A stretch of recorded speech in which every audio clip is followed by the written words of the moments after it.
Okay, the final part of this writing we've been doing is writing conclusions. We've covered some different paragraph types. We've covered the introduction. So we're going to look today at how we put a conclusion together. And we've got our framework here, okay, and this is just our general framework. Restating your argument, how we showed it. We've got several suggestions for a thoughtful insight, and finally, how to sum up. Okay. Now, this insightful thing, being insightful is not the easiest thing to do on demand, but here are some suggestions of some things that you can do. You can talk about the things that you've already discussed, and you can prioritize them. You can say which is the most significant. You can talk about a new insight that's been revealed in your discussion. You can write about how the topic impacted on you personally. Two things we can learn from this discussion, or two things to bear in mind for the future. Because it's an English exam, so we're preparing for, I'm sort of going to keep a little bit away from the how it impacted on us personally. And so I've prepared a bit of an example of this, and I've got my question for reference at the top again.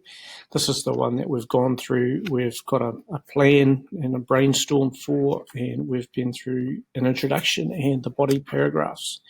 And so this is going to relate really to those.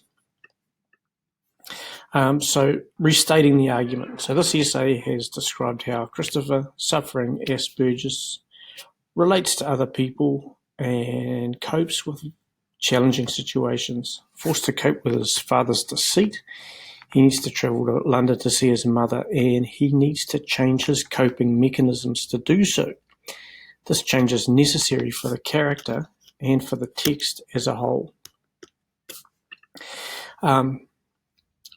How we showed that. So the examples that showed Christopher's character included his reaction when accused of killing Wellington, which showed early in the novel how Christopher coped. This included groaning and violently attacking a policeman.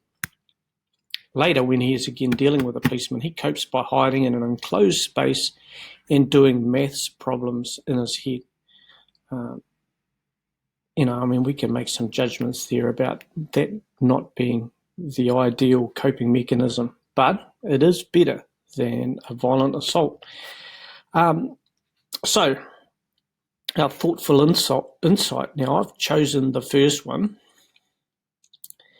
and I've got this discussion reveals the very real challenges that someone with Asperger's faces in their day-to-day lives, while the emphasis of this essay deals with the changes that Christopher goes through after realizing his mother is alive and his father has lied to him. It shows his great difficulty in relating to people. I find people confusing, he admits early in the novel. As this novel is narrated in the first person, it is obvious how true this statement is. And our final sum up, change forced through betrayal, chaos, and deceit is central to this novel. So there's an example of a conclusion. We've got all sorts of options here, especially with that insight part.